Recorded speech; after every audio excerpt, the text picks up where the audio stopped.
వెలికిరిని పెట్టినట్లు ప్రచారం నడుస్తుంది. జెండాలో ఎరుపు, నీలిరంగు, ఆకుపచ్చ రంగులు ఉండబోతున్నాయి. ఇక ఇదిలా ఉంటే గద్దర్ తన ప్రయాణాన్ని ఎరుపు రంగుతోనే ప్రారంభించారు.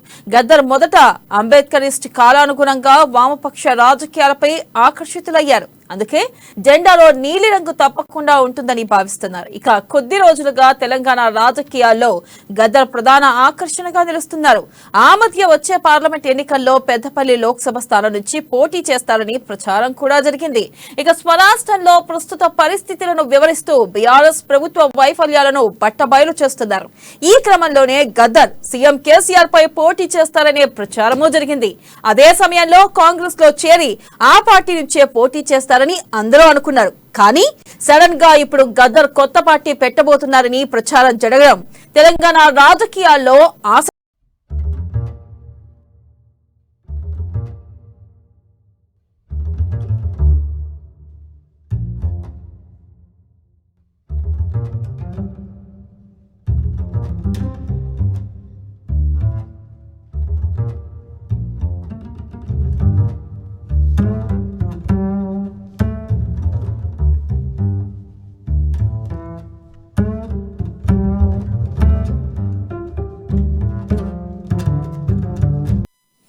బ్రేకింగ్ న్యూస్ చూస్తున్నాం. ప్రజా యుద్ధ నౌక గద్దర్ త్వరలో కొత్త పార్టీ పెట్టబోతున్నారా? పార్టీ ఏర్పాటుకు సంబంధించి ఢిల్లీలో బిజీగా గడుపుతున్నారా? ఇవాళ ఎన్నికల కమిషన్ తో గద్దర్ భేటీ కానున్నారా అంటే అవుననే సమాధానం వినిపిస్తుంది. రాజకీయాల్లో అదృష్టం పరీక్షించుకోవాలని ప్రజా యుద్ధ నౌక గద్దర్ డిసైడ్ అయ్యారు. దీనిపై మరింత సమాచారాన్ని మా ప్రతినిధి రాజు అందిస్తారు.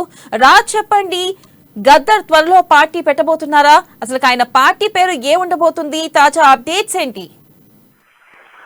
వెన్నెల, ప్రజా యుద్ధ నౌక గద్దర్ ఒక కొత్త పార్టీతో ఎన్నికల ముందు ప్రజల ముందుకు వస్తున్నారు. గద్దర్ ప్రజా పార్టీ పేరుతో రిజిస్ట్రేషన్ చేసేందుకు ఢిల్లీకి వచ్చినటువంటి గద్దర్ 11 గంటల సమయంలో అక్కడ ఎన్నికల కమిషన్ అధికారులను కలవడం జరిగింది.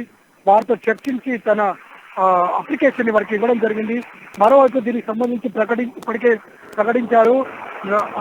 తొలి దశ తెలంగాణ ఉద్యమంలో, అలాగే మలి దశ ఉద్యమంలో అనేక మంది అమరవీరుల కుటుంబాలకు ఇప్పటికీ న్యాయం జరగలేదని, మరోవైపు మేధావులతో కూడిన తెలంగాణ ప్రజల కోసం పోరాడితే వచ్చిన తెలంగాణ మాత్రం కేవలం పాలకులకు మాత్రమే పనికి వస్తుందని, ఇటువంటి సమయంలో తాను మరో పార్టీని స్థాపించి ప్రజల ముందుకు వెళ్తున్నానని స్పష్టంగా ప్రకటించారు.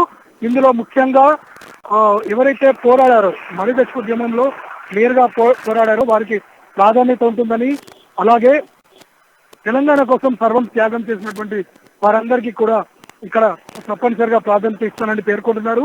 3 రంగులతో కూడిన పార్టీ జెండాను కూడా ఇప్పటికే సిద్ధం చేసినట్లు తెలుస్తోంది. మధ్యలో పిడికిలి గుర్తుతో ఉన్నటువంటి ఈ జెండాని అఫీషియల్ గా ప్రకటించే అవకాశం ఉంది. మరోవైపు గద్దర్ పేర్కొంటున్నట్టుగా ఒకవేళ ఈసారి ఎన్నికల్లో తమ పార్టీ కనుక పోటీ చేసి ప్రజల ముందుకు వెళ్ళినట్లయితే ఎలాంటి స్పందన వస్తుంది ప్రజల నుండి అనేది చూడాల్సింది. వెన్నెల.